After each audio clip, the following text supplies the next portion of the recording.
Hello, everyone. Welcome. My name is Pierpaolo, and I'd like to welcome you to the third day of the 2021 Youth Environmental Summit. Today, with our session, Turning Passion into Power, Youth Advocacy. Before we get started, I'd like to remind our attendees that everyone is muted with video off. Please use the comment feature to the right of the screen throughout this session to share your questions or comments with our presenters. We'll be monitoring the chat box throughout the session. We also have a facilitated Q&A at the end where you can grab the mic, as they put it here, by clicking the icon in the bottom corner, and we'll bring you up on the screen to ask a question. Please also feel free to use the reaction features in the bottom right if you have a new idea, or if you hear a new idea, want to share, applause, or celebrate. A couple more notes of etiquette. You should not access the grab the mic feature unless the speaker states so, and we'll have that at the end. When speaking by contributing to activities or discussions, please use appropriate language and a clear voice. When you are ending your conversation on the stage, respectfully leave. There are 2 minutes timers of when you come up on the stage, and during that time you can ask your question, and afterward they will respond. Respect the speaker by listening attentively. Listen and be considerate to others. Do not comment any impolite statements to those speaking. If you have any questions, utilize the comment box, as stated before, and be mindful of your background when you are on the stage. I'd like to take a moment to thank our wonderful sponsors, as you see up on screen now, for their generous support of this year's conference. Make sure to check out their booths in between sessions. All right, so with that, I'm very happy to introduce to you County Executive Matt Meyer. Mr. Meyer is a graduate of Brown University and University of Michigan Law School. He grew up in Cardiff off Shipley Road, attended Brandywine School District schools, and graduated from Wilmington Friends School. Matt Meyer was first elected to serve as the Chief Executive of Delaware's largest county in 2016.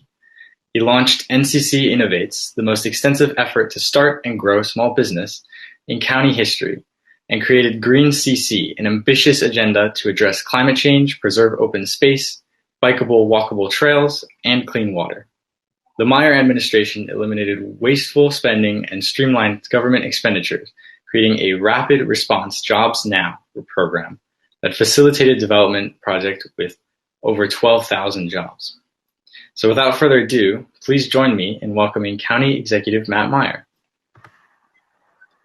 Thank you so much, Pierpaolo. I really appreciate the kind introduction. It's an honor to be here today, not only with Senator Hansen, who I'll talk about in a minute, but she's really a leader in environmental issues in the state and the region and has been for decades, but also Councilwoman Durham and Melissa Tracy are also in the room, it seems. And my understanding is Councilwoman Dee Durham and Melissa Tracy, who are, tremendous environmental leaders in their own right, are the founders of Delaware Yes. So I just want to thank you both for creating this summit.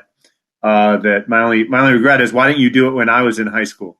Because I would have loved the opportunity to participate in this. I'm going to take about 20 minutes. I'm going to talk a little bit about myself, about county government, about what Councilwoman Councilwoman Durham and I, Dee Durham and I, are trying to accomplish together. And then I'm going to talk about what you can do, some specific things. I think I have a list of 5 specific things that you can do. My story starts in Delaware. As was mentioned, I grew up off Shipley Road. I went to Brandywine School District schools and then went to Wilmington Friends for junior high and high school.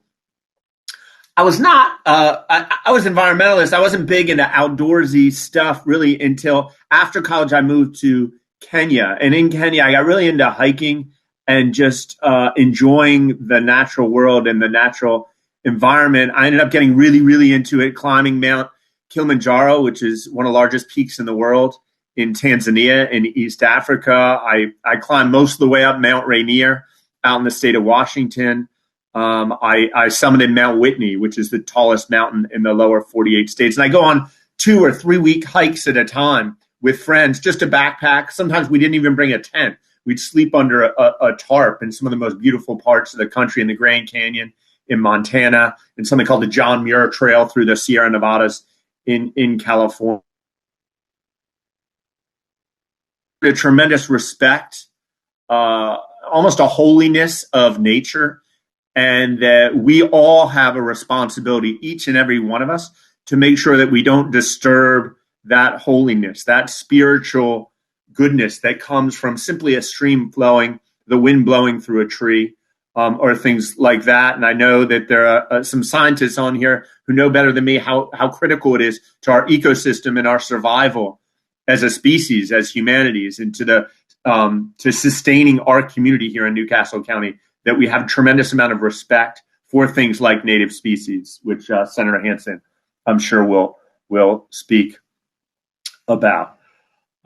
About 20 years ago, the environmental movement in Newcastle County in many ways was led by then County Council President Stephanie Hansen. She subsequently, I think 4 years ago now, ran for a Senate seat and became a state senator. And it's an honor to share the floor with her today and take questions with her. We have collaborated on a number of things along with Councilwoman D. Durham, just to make sure that we here in Newcastle County and in our state of Delaware, are really on the forefront of protecting our land, air, and water, not just for my generation, but for your generation, for the next generation, so that you can enjoy the same natural world that we enjoy. I have a little PowerPoint presentation here. I imagine you've seen quite a few these days. I'm going to share it real quick. I wanted to take a minute to just talk a little bit about county government. A lot of people don't know what county government is. I didn't have a complete understanding of what county government was when I started in this job 4 years ago. There is, as you know, there's a federal government based in Washington. There's a state government based in Dover, and the state government has a governor and a state legislature, a House and a Senate, just like the federal government has a president and a Senate and a House. Similarly, county government has a county executive, that's me, and a county council. And Councilwoman Durham is one of 13 county council members. Senator Hansen, who you're going to hear from, is, of course, the state senator down in Dover. And the state government and county government have different functions, sometimes overlapping, like we've collaborated quite a bit on COVID-19. But there are also different things that we do. Up in the upper left corner, you can see a picture there of some of our sewer staff. We maintain sanitary sewers and parkland.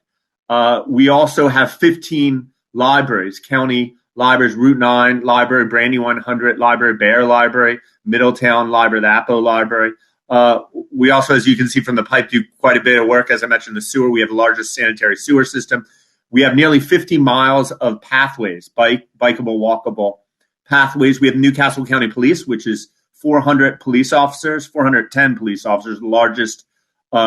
second largest police agency in the state. We also run the paramedic service, you can see in the bottom right, and also the 911 center. And particularly with regard to parkland, land use, sewers, environmental issues are really in the forefront of what we do.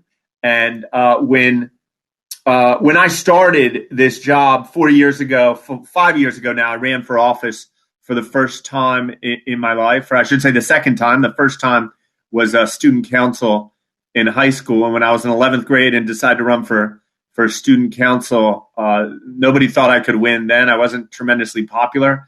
And I pulled an upset victory off, and I won. And the same thing happened 5 years ago. I ran against a three-term incumbent, somebody who'd been in the office for a long time. And we won. And one thing that was really important to me was based on my experience traveling, hiking around the country, and to some extent in Africa, around the world. It was really important to me that we preserve open space, that we protect forests and natural habitats, that we improve water quality, that we promote renewables and reduce greenhouse gas emissions. Now, one thing I've learned that I know Senator Hansen knows well, I know Councilwoman Durham knows well, I know Melissa Tracy knows well, but you may not all realize this stuff is often easy to say, but it can be really hard to stand up and do things. You get pushback. There are often people that do not want to, for example, protect the coastal zone, which is an area along the Delaware River, a zone that was created almost 50 years ago to protect development in those areas, to make sure that we're not polluting the Delaware River, polluting our waterways. Doing something like 2 years ago, along with Councilwoman Diller, we stood up against a large landfill, one of the largest corporations, waste management corporations in the world, a $50 billion company, to make sure that they couldn't increase the size of a large landfill in a working class community in Newcastle County. And they were willing to throw all sorts of money at making sure that they can increase their landfill. And we stood up and did not let them do that. So sometimes in this job, you got to have courage to do what is right, and you got to really stick your neck out and take some heat to do these things on our agenda: preserving open space, protecting forests and natural habitats, improving water quality, and promoting renewables, reducing greenhouse gas emissions. A couple years ago, we proposed an environmental legislation package that we call Green NCC. We've been told it's the most ambitious green agenda in the history of Newcastle County government. Now, when you talk about green with respect to Newcastle County, keep in mind that what we're really talking about is sewers. How do we reduce water usage and protect consumers and the public so that they only are using safe, drinkable water through our sanitary sewer system, which is the largest sanitary sewer system in the state? How do we use our parklands and all of our open space to make sure that we're protecting wildlife habitats, that we are protecting air, making sure that forestation is happening, that the number of trees and green spaces are increasing and not decreasing? And the third way in which we really seriously engage with the environment is our land use department. When someone wants to build a mall or a store in addition to their business or home, they need to go to the land use department and get a rezoning or get a permit. When they want to protect their property, as Councilwoman Durham is doing right now with one of her privately owned properties. When you want to protect a property, there's historic preservation as well. All sorts of different preservation methods to make sure that we're sustaining our land, air, and water for the future. As I mentioned, the first item on our legislative package was to limit landfill height. What that did is it stopped a large, waste management, hundreds of millions of dollars every year off waste across this country. They just they have a habit of dumping it in the poorest and lower income neighborhoods. And we wanted to make sure that insofar as we're using too much, insofar as we're disposing, and we need to put dangerous, byproducts of human existence, of living, we need to dump them somewhere. It's important that burden is shared equally across communities. It's really an environmental justice issue. The second thing we did is we supported something called PACE, Commercial Property Assessed Clean Energy. What it does is it creates financing mechanisms for some of the largest buildings in our county to build green, to transition their energy usage into more environmentally friendly energy usage, and also to increase insulation and things like that, so their overall energy consumption is decreased. The third thing we did, and we're in the process of doing, is we're protecting water quality through the elimination of septic systems in major subdivisions. This is very controversial, and we're taking a lot of heat for it, but it's the right thing to do. You might know, for individuals that build homes or businesses off of sewer system, if there's no sewer line near you, you're building out in distant farmland, you can sort of make a home sewer system that's called a septic system, which sounds nice. The problem is that our sanitary sewer system, which has hundreds of thousands of customers, is run by experts, environmental experts. They're looking at all sorts of things about waste quality, about making sure our pipes don't leak, that it's very safe for the public and for the long-term sustainability of the environment. And septic systems don't have that. It's just, one person or one family often in a home trying to manage the septic system. Some people take care of them really well, but other people don't. So we're eliminating septic system in large scale development. So if you want to build a development, I think with more than 6 houses, we put a moratorium on any septic systems in the last 2 years. Very controversial, very hard to get through. We got it through. And now we're proposing that the moratorium continue without an expiration date. Currently, it's scheduled to expire in August, and we're trying to make sure it does not expire. Critically important. Not many people pay attention when they're talking about politics. They're often talking about Trump and Biden and big issues. Maybe they're watching Governor Carney's very important press conferences in COVID-19. Not many people are paying attention to the elimination of septic systems, but it really makes a difference in terms of the water you drink and the water that comes out of your faucet. The fourth thing we're doing right now is we're preserving and enhancing scenic views along byways. Councilwoman Durham has really been critical in this effort. It's been a community-led effort. One thing you learn pretty quickly as an elected official is you can stand up and do all sorts of things on your own, but ultimately it's the people that decide. And so the scenic views is really something that didn't come from me. The idea was not mine. It wasn't even really from my team. It's been an effort, a grassroots effort for years and years. And we now have an ordinance 20-097 that I think is going to be voted on within the next month or two to protect some of the view sheds across our county. The fifth item on our legislative package is promoting quality private community open space. Not all open space is county parkland or government parkland. Many neighborhoods you go into, the open space you see is actually owned by the homeowners. The problem is that many neighborhood associations, it's what you may have heard as a collective action problem. That if it's not my problem and it's not your problem and it's not her or his problem, it's really no one's problem. Even though we're all supposed to take care of it, too often nobody takes care of it. So this is a piece of legislation to help address that problem, to make sure our open space is taken care of.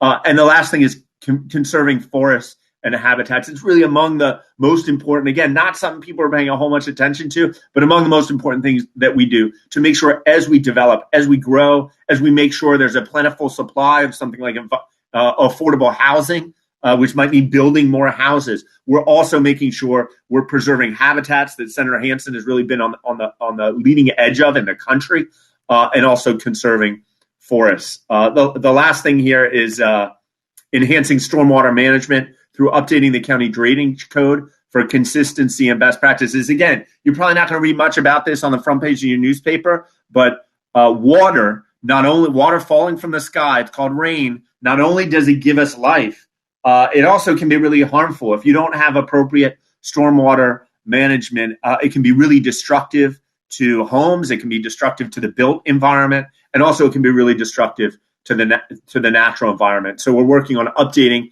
the county drainage code, something that has not happened in decades, doing that in partnership with Councilwoman Diller. The last thing I want to say, and then I'm going to hand it over to Pier Paolo, who's going to do another sterling introduction of Senator Hansen. I want you to get involved. If you're here listening today, if you're here at the Delaware Yes Summit, I know you're here not just because you want to, I think it's called, and listen to a bunch of presentations. I imagine you want to get out and do something.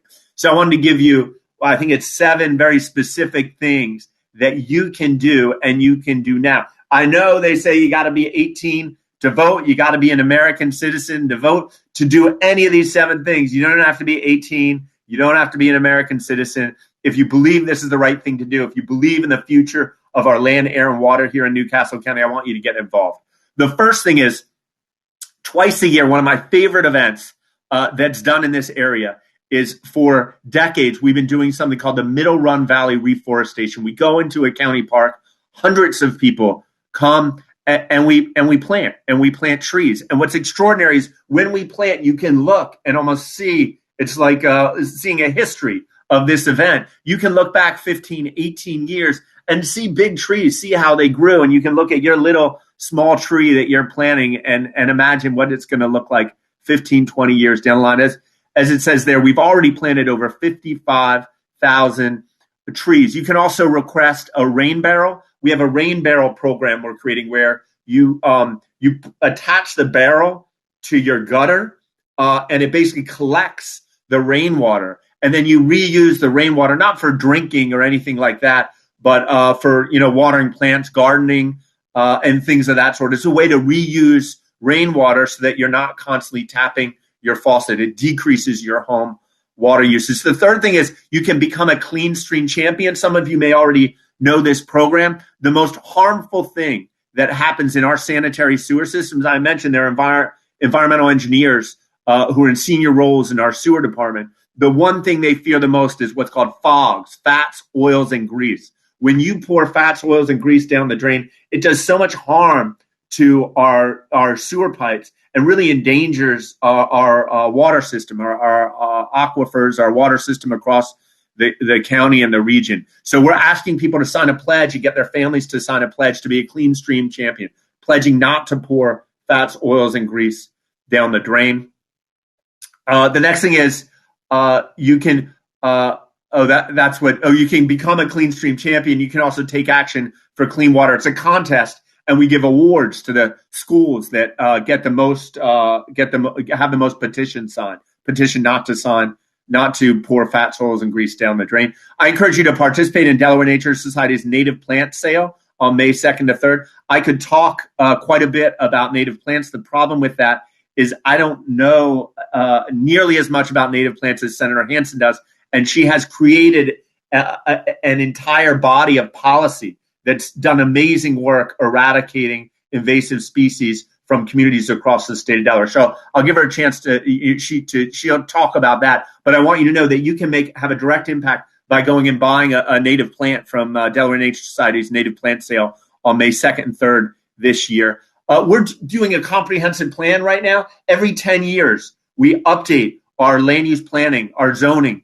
for the county. And that's happening right now. Tonight at 6 p.m., you can attend a session on housing and economic development. How do we build out the housing we need or build up the housing we need? How do we develop economically, make sure that we can prosper as communities, as families, while still sustaining our environment? I encourage you to send an email to ncc2050@newcastlede.gov. It's an online session tonight at 6 p.m. Even if you can't make it tonight, send an email to that address. You'll get on the mailing list, and you'll see the periodic events we're having. It culminates in early next year. We're going to be producing what's called a comprehensive plan that lays out the zoning for our county. Where do you want housing to be in your neighborhood, in your community? Where do you want parks and open space to be? Where do you want commercial, retail, industry to be across our county? This is the opportunity to have your voice heard. I think it's particularly important that young people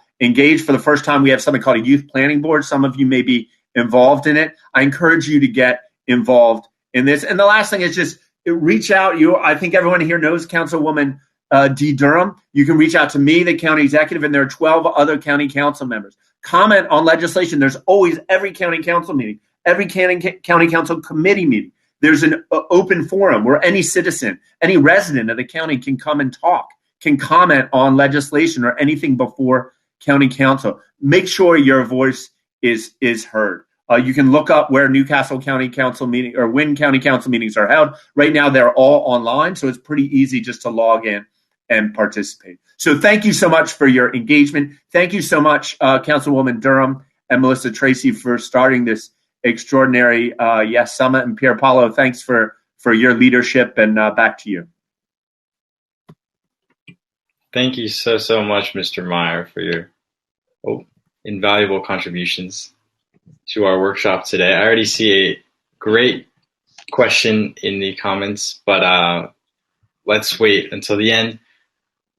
Now, you're hearing me right. It says I'm bad connection, but it's a great honor to introduce to you Senator Stephanie Hansen. Stephanie Hansen graduated from Seaford Senior High School, before earning a bachelor's degree in geology from the University of Delaware and a master's degree in earth science from the University of New Orleans. Hansen began her professional career as an environmental scientist and later a hydrologist at DNREC. Senator Hansen currently serves as chair of the Senate Transportation Committee and vice chair of the Agriculture Committee and Environmental and Natural Resources Committee. She practiced environmental and administrative law in Delaware from 2001 to 2020 and served as the chair and vice chair of the environmental section of the Delaware Bar at various points in her career. Senator, the floor is all yours. Thank you. Thank you, Pier Paolo. And thank you so much to our county executive for his kind words. And he is such a great partner in what we need to do environmentally in the state of Delaware. And really, you can't do a lot unless you have good coordination, good communication, and a very good working relationship between all levels of government. So it's a wonderful partner with Newcastle County, and that's very much appreciated.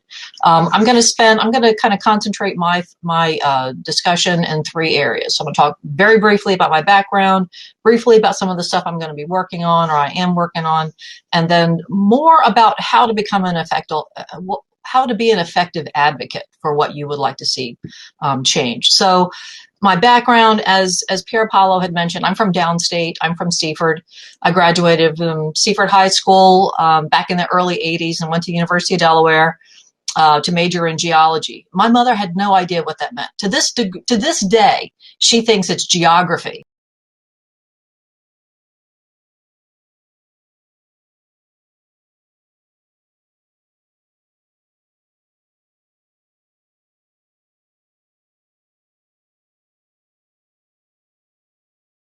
Department of Natural Resources and Environmental Control. And my job was doing inspections and cleanups of hazardous waste sites, of leaking underground storage tanks, things having to do with an investigation and cleanup of environmentally contaminated areas. And so I was there for about 8 years. And during that period of time, I also began to get very involved in doing community work. So I started and led my neighborhood civic association and brought in school bus service into our development, individual mail service within our development. And I thought, wow, I bet other developments are having the same trouble that we're having with some of these things, and maybe we could learn from what they were doing. So I formed a larger association of neighborhoods called the Bear Glasgow Council of Civic Organizations. And so over a period of about 6 years or so, I served as the president of that, and it grew to about 80 to 100 homeowner associations and neighborhoods in the Route 40 corridor, from about University of Delaware down to the canal or so. And I learned in that process how to become a good advocate for the things that you wanted to get done, how to work with your local elected officials in order to convince them that what you're looking for is something that is in the community's best interest. And so that's how I've come up with my steps for talking with your legislators. While I was on county council, I ran for the president of county council when I was the chair of the Bear Glasgow Council of Civic Organizations. That was the volunteer position. After about 6 years, I ran for county council. I won, I was successful, and was the president of county council for 4 years. And in that period of time, did a lot of work in helping to write the Unified Development Code, which is the county's land use code. And in particular, my focus was on the environmental sections of the land use code. And to this day, Newcastle County has the strongest environmental standards for development of anywhere in the state of Delaware, which is wonderful. And that is something that that our county executive now has, Matt Meyer, has a wonderful emphasis in making sure that we're going even further beyond those things, which is great. While I was on county council, I went to law school and graduated with my degree in law and began practicing law as an environmental lawyer right after my term ended on county council. I didn't run again because I was a single parent, so you never go if anyone ever tells you go into politics to make money, you don't. You go into politics because you have a passion for public service. But at the time, I needed to be a little bit smarter about taking care of myself and my family. So I became an environmental lawyer, and I practiced environmental law for about 20 years. So I've just retired from the active practice of environmental law so I could concentrate specifically on the job of being the senator for the area and doing environmental work in the state of Delaware. I ran for the Senate seat back in 2017. I was successful in that, was reelected in 2018, and I now serve as the chair of the Senate Environmental and Energy Committee. So that's where I am. I think probably what to take out of that long, kind of almost convoluted sort of story is that you don't have to know exactly what you want to be when you're in high school and even necessarily in college. You just have to know what's of interest to you. What is that area, that field that really drives you, that makes you feel like you're getting something out of life and that you want to get up in the morning and you want to work on it. And then you study it and then you're nimble within that area. So if you look all the way back from 1980s when I was in college for geology, I'm not an environmental scientist anymore, but I'm using those skills and have used them all the way up through working for DENREC, working to help write the Newcastle County Development Code for environmental issues, certainly in the practice of environmental law, and now being on the chair of the Environment and Energy Committee in the Senate. So don't worry about knowing specifically exactly what you want to do. I think that causes a lot of young people a lot of anxiety. I have 3 kids and now 4, soon to be 5 grandkids. And I can tell you that young people worry a lot about, here I am 16 or 15 or 17, and I'm not exactly sure what I want to do. You don't have to be exactly sure what you want to do. Just get an idea of what are those things that really drive you and work with that. Look at the jobs that are available and be nimble throughout the market so you can find the place that really works for you.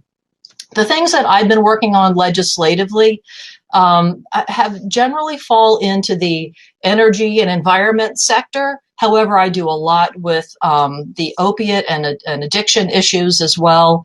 And there are other things that I'm working on also. I have about 24 bills or so that I'm working on right now. They are heavily weighted to environment, energy, and the addiction crisis, but there are other things in there as well. So with regard to the environment, one of the things that have really concerned me a lot when I was practicing law was I heard a presentation that was given by Professor Doug Tallamy from the University of Delaware. And he gave a discussion in which he showed how we are losing many of our native species in the state of Delaware.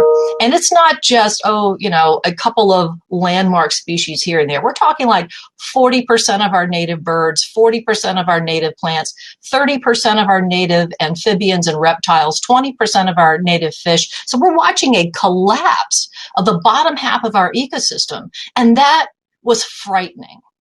It's frightening. And it was frightening because of the reality of what's happening, but it was also frightening to me because I thought, I've been an environmental scientist. I've been studying this. I've been here in Delaware since the 80s doing this, and I didn't know that.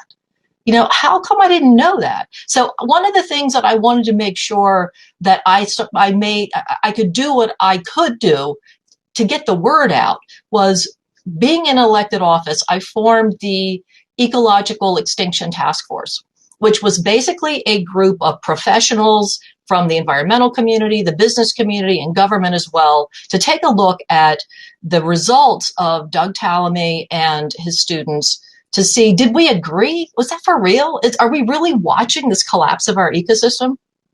And that was in 2017. And what we found was, yeah, it is for real.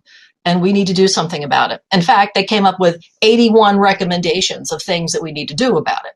The first one of those recommendations was recognizing that was a task force, and you need to put in place something that's going to implement those recommendations. They put in place the Delaware Native Species Commission, which exists today and is now ticking off all of those things to do. One of the top things that we needed to do is to ban the sale of invasive species. So there are 4 things that are contributing, 4 things that are causing the collapse of our ecosystem: habitat loss, habitat fragmentation, invasive species, and climate change. So we can take each of those things separately. Let's look at invasive species. So I wrote and passed a bill with the help of the Delaware Native Species Commission that will ban the sale of invasive species. So that bill passed the House and the Senate, and it's going to be signed next month by the governor, and it will be at an environmental summit that's being put on by the Delaware Native Species Commission on March the 17th. So you can watch it virtually if you would like, and you can take part of the summit. That would be wonderful. I have another bill that's going to ban the sale of ban the release of balloons, the mass release of balloons. So we're working on that with D. Durham and Plastics Delaware and many of our partners in the state to get that done. Energy-wise, I've just passed a bill that will raise the percentage of renewables that are required in Delaware's energy portfolio so that it could continue to move us further away from fossil fuels. I have another bill coming on the heels of that that's going to raise it even more and get into place the community solar, which will promote more solar use. And I recently passed another bill regarding the implementation of more electric vehicle charging stations throughout the state. Because one of the reasons that people are worried about getting electric vehicles is, well, how far am I going to be able to go? Where am I going to be able to charge it? So we need to make sure that we're passing things that are going to provide the groundwork for people to feel comfortable about getting electric vehicles and then being able to charge them when they can. So I'm going to stop with that whole, me and my legislation. And I want to go to how to be an effective advocate, because this is what I spent 6 years learning how to do and learning how to be when I was the president of the the Bear Glasgow Council of Civic Organizations. So I'm going to go over some things, and then I have some examples for you, because I want you to see what effective advocacy looks like. And I think it's important, too, that you should see what ineffective advocacy looks like. So the first thing, if you want to be an effective advocate, you have to know your subject. Do the research, but when you write about it, don't overstate your case. Because sometimes it's a little too easy to, if your case can be seen to be overstated, then you start to lose credibility. So don't overstate your case. Understand where the opposition is going to come from your ideas. You want to do something, somebody else says that's going to be a bad idea. Why is it that they think that's going to be a bad idea? And if you can look into that and begin to understand that and address that also in your advocacy, say, well, I know that such and such isn't going to like this because of X, Y, and Z, but that's taken care of because of this. Then all of a sudden you've cut the legs out from the opposition, and that's a really important thing. Know your audience. Are you talking to a state elected official, a county elected official, a federal elected official? I probably get one email a week asking me to vote yes or no on some federal bill because they think that I'm Senator Stephanie Hansen, so I must be in Washington. No. I'm State Senator Stephanie Hansen, and when we're able to be together, I'm in Dover. So I can't do anything about the federal bills that they want. So know who your audience is, and communicate effectively when you do. So number one, in your email, in your letter, whatever you're going to do, be careful to keep your emotions in check.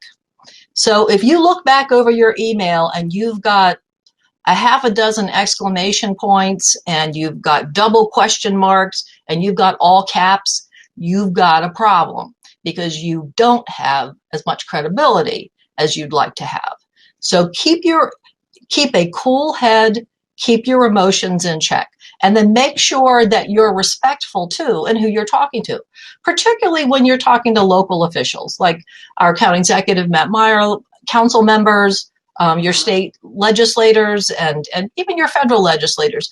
I mean, we read these. You're actually writing to a real person. You're not writing to someone that's not going to care, someone that's not going to take it personally. I can't tell you how many times I read things. I'm like, don't take it personally. They're just mad. They're upset. You'll see some of those. But I think you don't realize when you write stuff that is very strident and kind of name calling sometimes and questioning the motives, you lose credibility. And that's not effective advocacy. That's not going to work the way that you want it to work. And then think about like what is the method by which you're communicating? Are you communicating by email? Email is effective. Email is a very effective way to communicate. A letter in the mail. These days with COVID, letters are actually not as effective as email, because you may have sent me a letter and it's down in Dover and it's going to take 2 months to get to me. Emails are best effective. Things that aren't as effective though, Facebook messages, text messages, they're not as effective because I can't go back easily and find them when I need to think about something. If you're asking about something and I need to research it, I'm probably going to say, okay, well, I need to ask such and such over at Del Dot, or I need to check with this over here. And then how do I get back to this person? Do I get back on Facebook? I have over 24 portals through which people communicate with me. So it's through Facebook and phone and all the different email accounts that I have, Instagram, all of that. It's really hard to keep on top of all of the information and questions flowing in from there. It's best and easiest if you send an email, so that way I'm on my email all day, every day. My assistant is on there all day, every day. It's not going to get lost and covered up, and then I can't go back and find it at that point. Anonymity. If you write an email and you're like, oh, I'm going to send this, anonymous. Anonymous has no credibility. So don't send emails that you're just signing them by anonymous. The thought is, if you don't care enough about this issue to use your own name, then why should I care a lot about that issue as well? Like, why is it that you don't even want to use your own name? And then template letters. Like if your organization has a template letter and they're like, okay, everybody take this letter and put your name on it and send it to your legislators. I get a lot of those. Template letters are certainly better than nothing, right? And the first one's usually pretty good because you read through the first one. But then the second one, sometimes it'll say, dear insert legislator name. They send it to me. They're not even like looking at it to fill in my name, dear legislator name. And then here's the same template letter that I've read 3 or 4 times now. It's just not that effective. So Pier Paolo, can you share the emails that I sent to you? I have some actual emails that I've received, and I've kind of blacked out the names of the folks that sent them to me for some examples. So let's take a look here.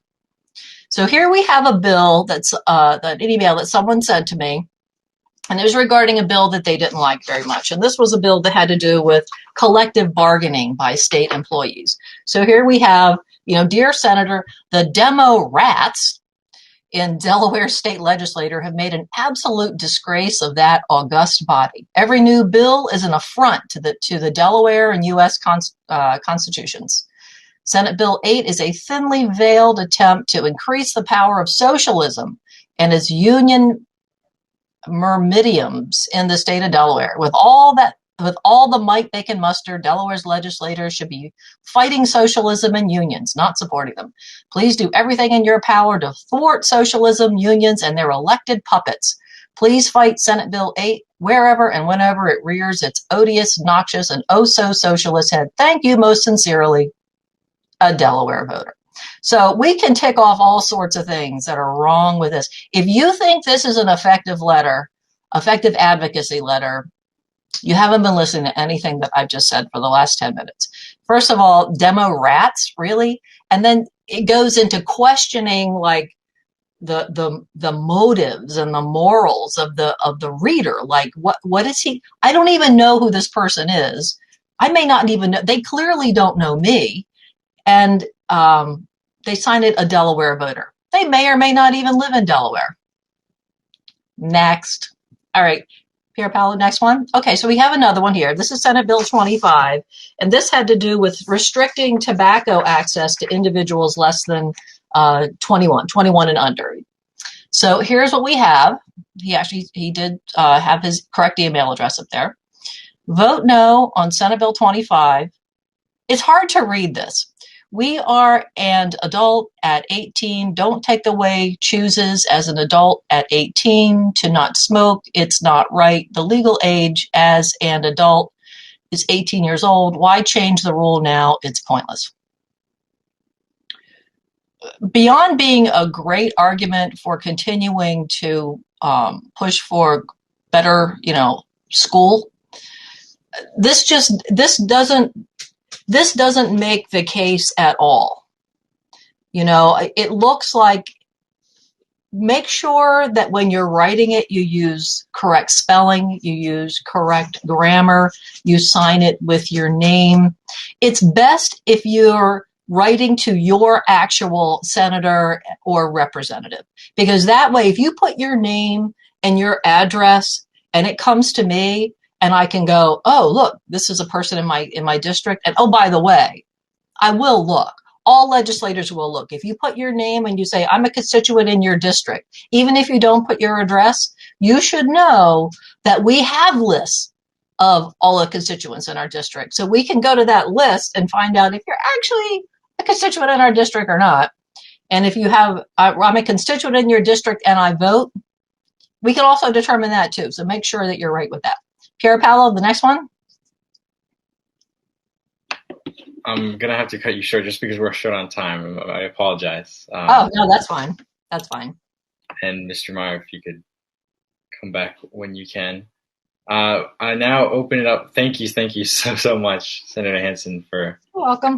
I was especially interested in hearing about, what makes a good email, as I've sent many before, and I know over the summer with all the Black Lives Matter, we've sent many as well. I now open it up to questions from the chat, or if you'd like, you could also request the mic.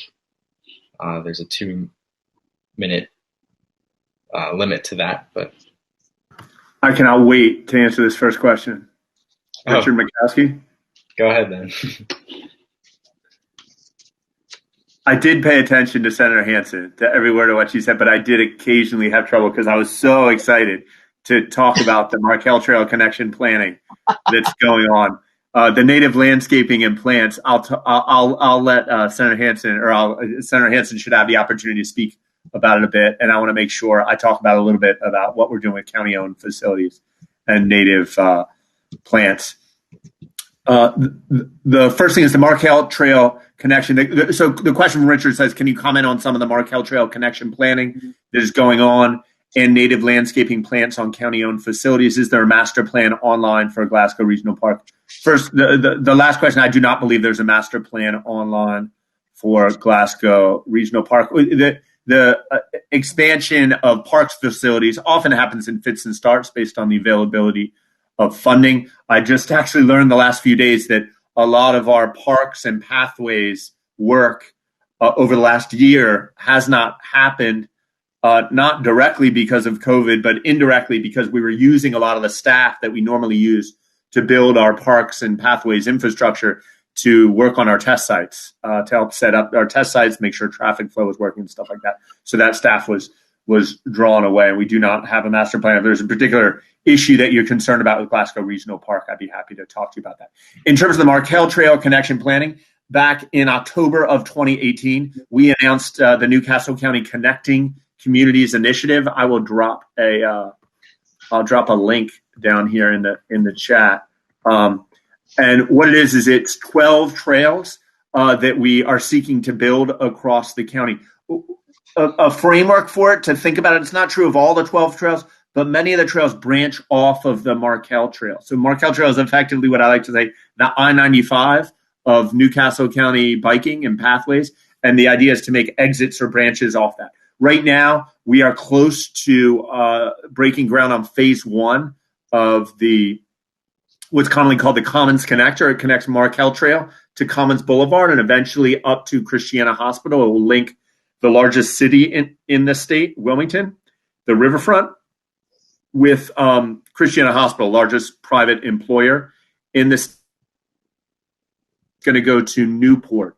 And we're currently working on a feasibility study there. We got a grant, thanks to the support of Senator Hansen, of $500,000, $500,000 to look at feasibility on that project. Another framework to think about is how do we connect Claymont and the northern part of the county with the city of Wilmington, the city of Wilmington with the city of Newark, the city of Newark with Lums Pond and C&D Canal, and then C&D Canal on the southern side with the town of Middletown. So we're working on all of those connections. Let me say a quick word about native landscaping and plants. Senator Hansen has been on the forefront of that. She called me and got me in and convinced me and the team, along with Tracy Searles, our head of public works, to ban invasive species in any county land. We only plant native plants. We're, thanks to actually, again, Senator Hansen's support, working on a big new library in Middletown, and also Councilwoman Durham's support. And there will only be native plants planted in that library. Some we're really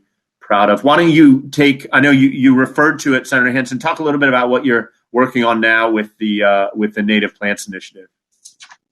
With the Native Plants Initiative, well, at this point we have the ban on the sale that has already been passed. So the governor's getting ready to sign that. The next things that every time you pass a bill, there's always then it spawns 2 or 3 more other things that you need to look into. So the next things regarding the invasive species is the maintenance, like getting rid of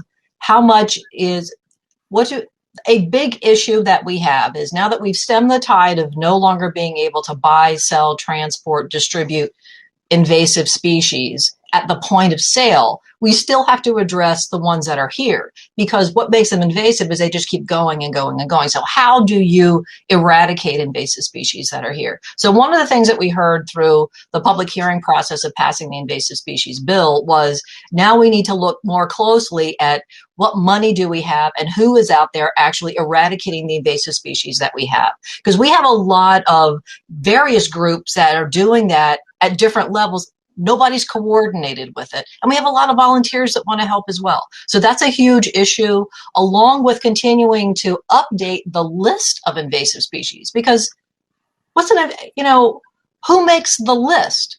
There are thousands of plants, right? The list of invasive species that are banned now is, about 3 dozen or so. Well, we have a lot more of them that are really kind of close to that line. And at what point has enough research been done on those that we need to update the list? So that's the next piece of legislation that'll be part of this, is how do we now go in and update that list so that we're making sure that we're on top of all of this. So that's one thing with native and invasive plants, but I'm sure that that's not what you had in mind. We have 80 different other ones. So if you have any one in particular that you were thinking about, let me know.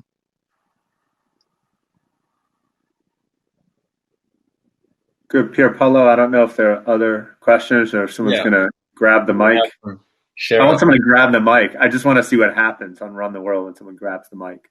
I invite anyone to test their luck. But until then, we have a question from Cheryl Siskin. What is being done to preserve Hercules Golf Course as open space? Wouldn't it be another good spot for reforestation? Yeah, that's a great question. And I know Councilwoman Durham, there are 12 council districts across the county, and Hercules Golf Course is in D. Durham's district, as is Brandywine Country Club. Something that's happening or has been going on the last 10, 15, 20 years, and I guess I'm an example of it. I don't know about you, Senator Hansen, but people aren't golfing as much as they used to. And I generally think it's a good thing. I'm not the biggest fan of golf, but whether it's a good thing or a bad thing doesn't really matter. A downside is that there are all these beautiful golf courses across the county, and if they're no longer financially viable, what do we do? And so invariably, if you own a golf course, what do you want to do? You want to sell it to the highest bidder, and the highest bidder, it's not necessarily the best use for the environment. It's not necessarily the best use for building community, for sustaining water systems, for improving our emotional and psychological health. And so Hercules is one of a number of golf courses across the county that are either at threat of closing. Three Little Bakers, Brandywine Country Club, Cavaliers is already going into development. I know Newark Country Club has been under threat. They're all across the county. And so we're trying to figure out what to do because we want the open space preserved. The private landowner often demands sums. In Hercules, it's more than, Councilwoman Durham knows the numbers better than I do. It's to really preserve the whole thing is much more than $20 million. And it's not like we can like preserve one. Making the financial stretch to try and preserve one of these is difficult because how do I explain to someone in Senator Hansen's district down in Middletown or Townsend spending their property taxes that we're using their money to preserve land in Hercules? Or even harder, how do I explain to people on the Route 9 corridor who have a real shortage of open space that we're going to an area in Greenville, Pike Creek, that Hockessin, that has, according to national park standards, a sufficient amount of open space, and go and purchase a whole bunch more. I personally think it would be beautiful and stunning, and I know Councilwoman Durham has been thinking really creatively, and we've been working with her. I think we're if we haven't already, we signed a letter to try and hold off the developer from developing so we can put together resources to acquire it. Some of it, hopefully all of it, but I agree absolutely it would be a great place to stop reforestation. It's also challenging there. The golf course is actually built on a big hill, so it's actually not that easy to build. I don't think it's that perfect a place to build a large scale housing development. So we're going to do whatever we can to preserve it. I might have to cut you short again, Ms. Hansen. I apologize. There's just a couple things I need to get done before our time runs up, and it almost is. Quickly, as advertised, there is a raffle for each workshop in which one of you are chosen to win a $25 gift card. So I'm going to quickly spin that. Hopefully this works. And to verify, okay. Oh. All right, Kupa Mova. Please verify that you are here so that we can get in contact with you shortly. And if not, we'd have to respin. Okay, he's there. So that's good. Just quickly, I also have here a link for our scavenger hunt as well. And finally, I'd like to request for us to take a group fee, which is a feature on here in which we all take individual photos of each other, and the platform Run the World puts them together in a little memoir that I was here today and attended and learned from these two great presenters. So I'm going to allow that to happen. I ask that you take pictures. If you're, a little self-conscious, you can put a hand up or a folder up in front of your face, not covering too much, but I'm going to take mine now.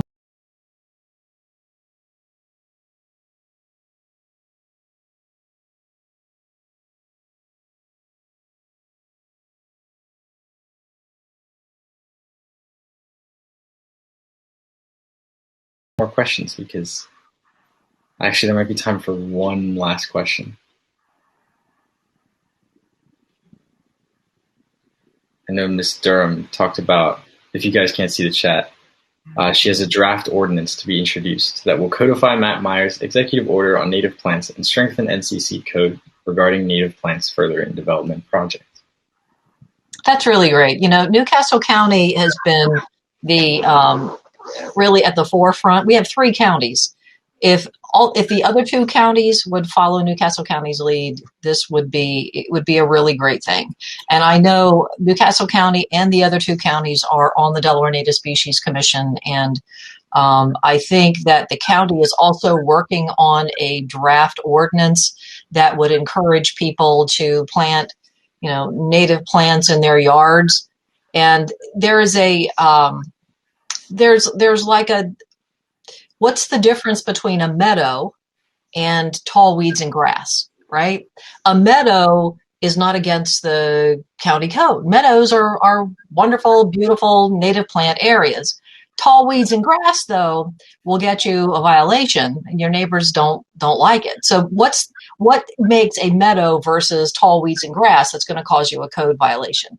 And I think right now Newcastle County is working on a template document like that, which can also be shared with the other two counties as well. So again, we're looking to Matt Meyer and Newcastle County to really lead the way for the remainder of the state. Thanks, Senator. Pierre Paolo, can I say one thing? I know our time is just about, but what Councilwoman Durham mentioned in the chat is very important.